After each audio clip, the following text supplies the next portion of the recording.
Hello everybody, today we are going to start a new lesson. The name of our lesson is the concert. The concert means a musical program. This lesson is written by Shanta Rao. Shanta Rao is one of the famous Indian author and she was also an educationist also. She opened the school in Hyderabad for children. In this lesson, this story is nothing but a deep love for a deep love of a sister to her brother is showing. In this lesson, there are two central characters. One is brother and Anant is brother and he has a sister. Sister was loving to her brother, but Anant was facing from a very dangerous disease, that is the cancer. He was only 15 years school going student, but he was a very good sports person also. He was a good runner as well as a good tennis player. Both brothers and sister were also enrolled their name for the guitar classes also. So both brother and sister were interested in music. But unfortunately, his brother Anant was facing the very dangerous disease, that is the cancer. So he was taken to Bombay for his treatment. They were living in aunt's room. There the oxygen was provided to the brother. One day the sister was reading the newspaper and she reads the news of the musical concert of Ustad. Then the brother was very joyful. He wants to hear the musical concert, but he was unable to join the music concert.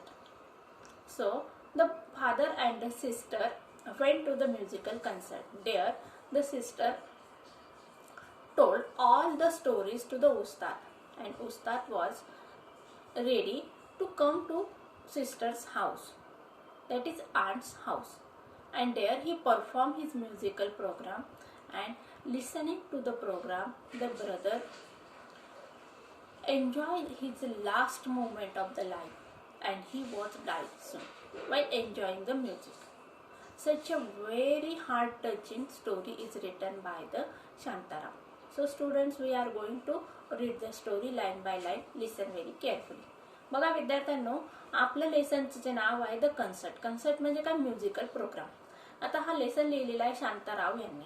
शांताराव एक महत्त्वाच्या आणि famous अशा भारतीय लेखिका आहेत आणि त्याचबरोबर त्या एज्युकेशनिस्ट सुद्धा आहेत. तर या लेसन मध्ये एका बहिणीचं प्रेम, भावाबद्दलचं असलेलं प्रेम आपल्याला या लेसनच्या माध्यमातून कळतंय. अनंत नावाचा एक मुलगा आहे, 15 वर्षांचा शाळेत जाणारा मुलगा आहे. आता हा 15 वर्षाचा शाळेत जाणारा मुलगा की जो एक चांगला प्लेयर आहे, तो छान धावण्याच्या स्पर्धांमध्ये पण त्याचा पहिला नंबर येत असतो आणि त्याचबरोबर त्याला टेबल टेनिस पण छानपैकी खेळता येत असतं. असा हा हरहुन्नरी अनंत. त्याला संगीतामध्ये पण विशेष आवड आहे. दोघं बहीण भाऊ म्युझिकला जॉईन करत असतात. पण अचानकपणे अनंतला कॅन्सर झालेला आहे हे डॉक्टर डायग्नोज करतात. त्यानंतर मग त्याला ट्रीटमेंटसाठी मुंबईला आणण्यात येतं. मुंबईला ते एका ओळखीच्या आंटीच्या घरामध्ये राहत असतात. त्या ठिकाणी अनंतची ट्रीटमेंट होत असते.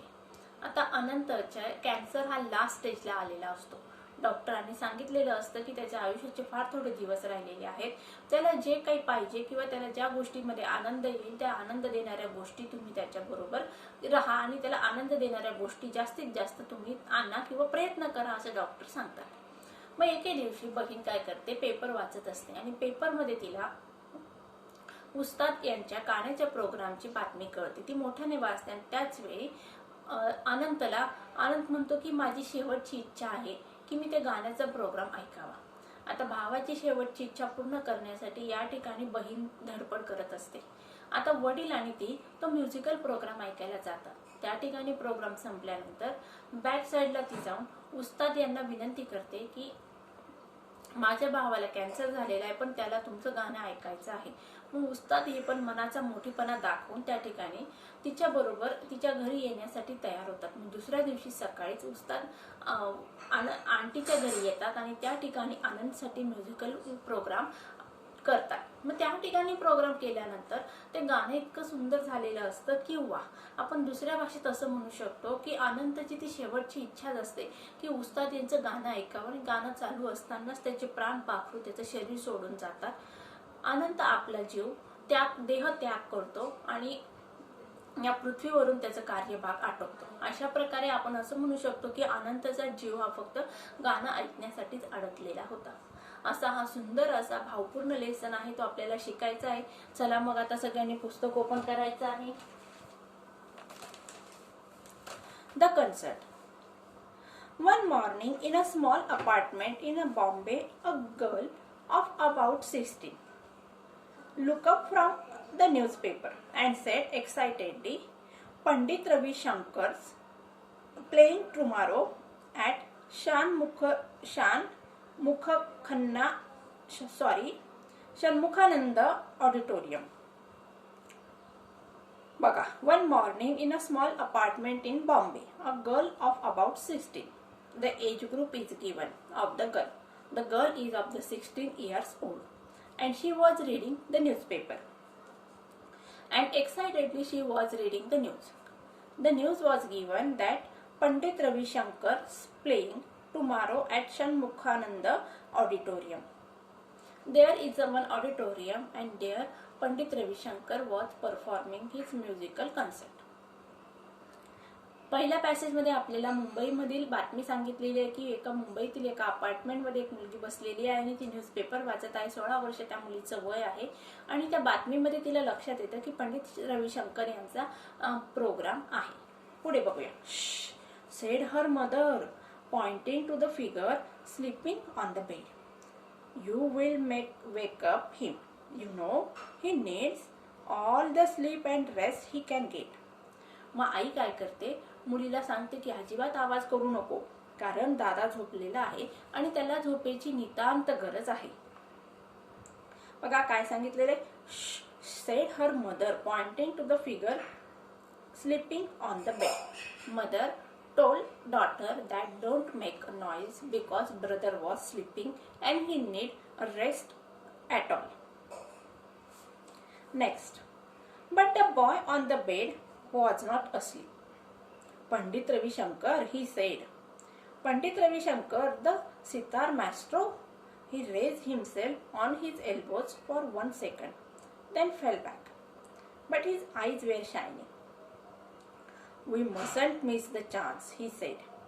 I have always wanted to hear him, said, and see him. In this passage, the boy was sleeping on the bed. He was unable to wake up, but after listening the name of the Pandit Ravi Shankar, he tried to get up from the bed, but he fell. But the boy on the bed was not asleep. पलंगावर झोपलेला जो मुलगा होता तो झोपलेला नव्हता. Pandit Ravishankar he said, आणि त्याने आवाज ऐकला. कोणाचं नाव ऐकलं त्याने? पंडित रविशंकर. पंडित रविशंकर द सितार मॅस्ट्रो. काय बोलला बघा तो परत. पंडित रविशंकर सितार मॅस्ट्रो, सितार वाजवणारे जे मास्टर आहे, सितार वाजवण्याचे मास्टर आहेत किंवा निष्णात आहेत. या ठिकाणी बघा मॅस्ट्रोचा मीनिंग आहे a distinguished performer of a classical music. आता सितार याचा समावेश क्लासिकल म्युझिक मध्ये होत असतो, शास्त्रीय वाद्यामध्ये होत असतो, आणि त्यातील निष्णात जे गुरु कोण आहेत? मग Pandit Ravishankar. He raised himself up on his elbows for 1 second and then fell back. But his eyes were shining. पण त्याच्या डोळ्यांमध्ये एक विशेष अशी चमक आली होती. कोणाचं नाव ऐकून? पंडित रविशंकर यांचं नाव ऐकून. We mustn't miss the chance, he said. काय म्हटलं बघा तो मुलगा की आपल्याला हा चान्स मिस करायला नको आहे, म्हणजेच आपल्याला ती म्युझिकल कन्सर्ट ऐकायला जायलाच पाहिजे. I have always wanted to hear him, said him. आणि तो काय बोलतो बघा, मला नेहमीच त्यांना ऐकायचं होतं, त्यांना बघायचं होतं. There is a wish of the boy that he wanted to hear the Pandit Ravi Shankar as well as he wanted to see him. The boy was sleeping on the bed. Next. Lie down, son, lie down. His mother sprang to his side. He actually raised himself up without help. She murmured with a catch in her throat, and her eyes turned to the idols on the corner shelf. The prayer, which she uttered endlessly, came unbidden to her lips. Lie down, his mother sprang to his side. बघा, आई स्प्रँग down म्हणजे काय, move suddenly, अचानकपणे आई मग कुठे गेली, मुलाच्या जवळ गेलेली आहे. मुलाला सांगते, बाळा तू झोपून घे, उठू नकोस. He actually raised himself without help. आता या ठिकाणी तो मुलगा होता, त्याला मदतीची गरज होती. कशासाठी? उठण्या बसण्यासाठी. तो स्वतः म्हणजे त्या अनेबल होता स्वतः उठण्यासाठी किंवा बसण्यासाठी. त्या ठिकाणी त्याला मदतीची गरज लागायची. She murmured with a catch in her throat. Murmured म्हणजे काय, पुटपुटणे, हळू आवाजात बोलणे. आता कॅच इन अ थ्रोट याचा अर्थ काय बघा, a break in voice when you are about to cry. आता आईला मुलाची ती अवस्था बघून काय झालं, रडू यायला लागलेलं आहे. Turn to the idols on a corner shelf. आणि मग तिने काय केलं, मुलाकडे बघून न रडता किंवा मुलाला लक्षात येईल की आई रडून राहिलेली आहे म्हणून तिने दुसऱ्या बाजूला डोळे फिरवून घेतले आणि त्या ठिकाणी ती रडायला लागलेली आहे. The prayer which she uttered endlessly came unbidden to her lips. आणि मुलासाठी ती कायमस्वरूपी प्रार्थना म्हणत होती आणि म्हणजे दुःखाचा आवेग कमी करण्यासाठी आणि आपल्या मुलाच्या वेदना कमी करण्यासाठी आई कायमस्वरूपी देवाची प्रार्थना करत होती आणि ती प्रार्थना परत तिच्या मुखातून बाहेर पडलेली आहे. In this passage there is a very sad and heart-touching scene is depicted. The boy is sitting on the bed. He was very serious or ill. Seriously ill. He was unable to wake up from the bed and he need always a help from somebody. Mother can't see the condition of her son. She said to her son, please sit down, sleep down, don't wake up. And after saying this, she was crying because she was unable to see the condition of her children, or she was unable to see the condition of her son. She was cried, but she was also saying a prayer. Next, I must hear him and see him. The boy repeated, it's the chance of lifetime. Then he began to cough and gasp for breath and had to be given oxygen from the cylinder that stood under the bed. But his large eyes were fixed on his sister. I must see him and see him, the boy repeated. आता मुलगा वारंवार एकच गोष्ट म्हणत आहे. काय म्हणत आहे बघा, मला त्यांना बघायचंच आहे, मला त्यांना बघायचंच आहे. It's the chance of a life time. बघा काय म्हटलं तो मुलगा, it's a chance of a life time म्हणजे काय, आयुष्यामध्ये येणारी एक शेवटचीच संधी आहे. म्हणजे त्याला सांगायचं की माझं आता आयुष्य फार कमी राहिलेलं आहे आणि मला हा शेवटचा चान्स आहे की मी पंडित रविशंकर यांना बघण्याचा. Then he began to cough and gasp for a breath and had to be given oxygen from the cylinder. आणि त्यानंतर मग त्याला खोकला यायला लागलेला आहे. त्यानंतर त्याच्यासाठी ऑक्सिजन सुरू करण्यात आलेला आहे श्वास घेण्यासाठी. But his large eyes were fixed on his sister. पण आता तो बोलू शकत नव्हता, पण त्याचे डोळे किंवा त्याची सगळी जी काय आशा होती त्याच्या बहिणीवर केंद्रित झालेली होती. Next passage. Smita bit her lip in a self-reproach.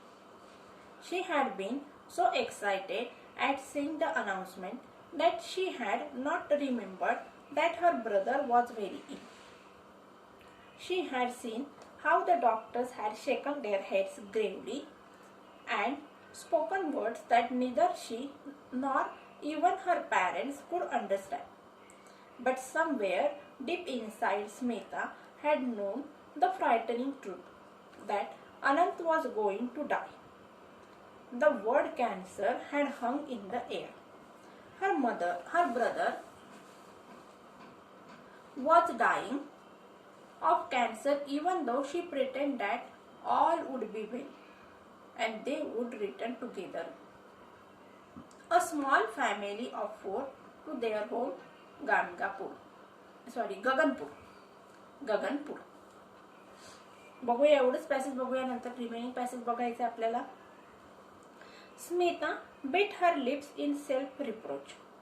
आता या ठिकाणी सेल्फ रिप्रोचमेंटचा अर्थ बघा, blame directed at one self. मग स्मिताने काय केलं होतं, न्यूजपेपरमधली बातमी वाचली होती आणि ती बातमी वाचल्यानंतर भाऊ काय बोलला होता की मला शेवटची इच्छा आहे की मी उस्ताद यांचं गाणं ऐकावं, पंडित रविशंकर यांचं गाणं मी ऐकावं. मग स्मिता या ठिकाणी स्वतःवरच चिडलेली आहे की ती स्वतःलाच दोष देते. She had been so excited at seeing the announcement that she had not remembered that her brother was very ill. आणि ज्यावेळेस तिने ती न्यूज वाचली त्यावेळेस ती खूप एक्साइट झालेली आहे आणि ती विसरली. कुठली गोष्ट विसरली बघा, की तिचा भाऊ खूप खूप आजारी आहे. She had seen how the doctors had shaken their heads gravely. आणि तिने बघितलेलं होतं की डॉक्टरांनी सुद्धा हात टेकलेले आहेत. शेकन देअर हेड्स ग्रेवली म्हणजे काय, डॉक्टरांनी पण हात टेकलेले होते कुठल्या गोष्टीसाठी बघा. अँड स्पोकन द वर्ड्स, आणि बोलले होते, काय बोलले होते डॉक्टर, नेदर शी नॉर इवन हर पॅरेंट्स कुड अंडरस्टँड. ते असे काय बोलले होते की ती आणि तिचे पॅरेंट्स काहीही समजू शकले नाहीत. म्हणजे डॉक्टरांनी वैद्यकीय भाषेत काहीतरी बोललेलं आहे आणि डॉक्टरांनी बोललेले शब्द या ठिकाणी स्मिता आणि तिचे पॅरेंट्स समजू शकले नाहीत. But somewhere deep inside Smita had known the frightening truth that Anant was going to die. मग या ठिकाणी स्मिताला लक्षात आलेलं आहे की अनंत हा आता मरणार आहे. म्हणजे तिचा जो भाऊ आहे 15 वर्षाचा तो एके दिवशी मृत्यूला कुरवणार आहे किंवा मृत्यू येणार आहे आणि अनंत या जगातून नाहीसा होणार आहे. हे सत्य, अंतिम सत्य स्मिताला समजलेलं होतं. The word cancer had hung. Anant was going to die. The word cancer had hung in the air. Her brother was dying of cancer even though. बघा, तिचा भाऊ हा कॅन्सरने सफर होत होता आणि कॅन्सरमुळे तो मृत्युमुखी पडणार होता. She pretended that all would be well, but she was pretending that all would be happen good for them and they would return together as a family of 4 to their hometown. Gaganpur. In this passage, there is the story of Smita. Smita was annoyed with herself because she reads the news in the newspaper so loudly. She forgot for some time that her brother was seriously ill and he was facing the very serious disease, that is the cancer. And doctor put their hand, means doctor were unable to cure her brother's disease, Anant. And she comes to know that Anant was going to die because of the cancer. Still, she was hopeful that they will return home as a family to their hometown. Next. And he was only 15, the best table tennis player in the school and the fastest runner. He was learning to play sitar. They were both taking sitar lessons, but Anant was better than her as in many other things. He was already able to compose his own tunes to the astonishment to their guru. The cancer had struck and they had come to Bombay so that he could be treated at the cancer hospital in the city. And he was only 15 and the best table tennis player in the school and the fastest runner. Here the information about the Anant is given. The age of the Anant is only 15 years old. And he was a good table tennis player as well as a fastest runner in the school. He also was learning, both brother and sister were learning sitar. They were taking the lessons of the sitar. But Anant was better than his sister Smita. And Anant had already composed the tunes and his master or his teacher were very astonished because of his tunes. But unfortunately, the cancer had struck. They had to come to Bombay. Because of the cancer, the family had to come to the Bombay to treat the Anant, and he could be treated at the cancer hospital in the city.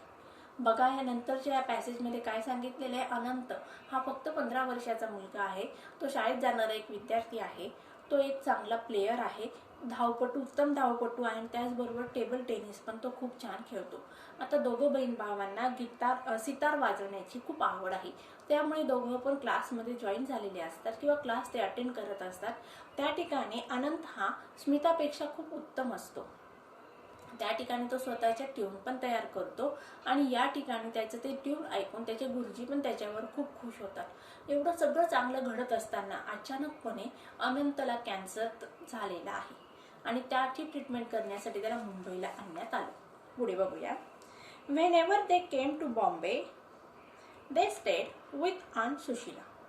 Her apartment was not big, but there was always room for them. आता बघा, ज्यावेळेस ते त्यांच्या घरून मुंबईला येतात तर मुंबईला राहण्यासाठी ते त्यांची एक ओळखीची आंटी असते किंवा काकू असते, तिचं नाव दिले सुशीला. तिच्या घरी ते मुंबईला राहत असतात. आता तिचं अपार्टमेंट म्हणजे तिच्या अपार्टमेंटमध्ये राहत असते. ते खूप काही मोठं पण नसतं, पण त्याच ठिकाणी त्यांच्यासाठी एक रूम नेहमीच शिल्लक ठेवलेली असते. Here the family of Anant came to the Bombay for the treatment of Anant.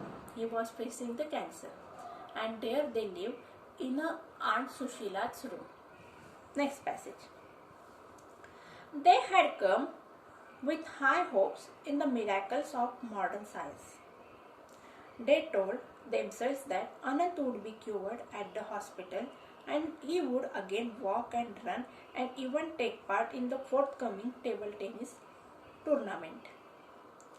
And he would play the sitar, perhaps be a great sitarist one day. इथपर्यंत बघूया. They had come with a high hope in the miracles of modern science. बघा विद्यार्थ्यांनो, या ठिकाणी हाय होपचा अर्थ आहे strong feelings that something good will happen.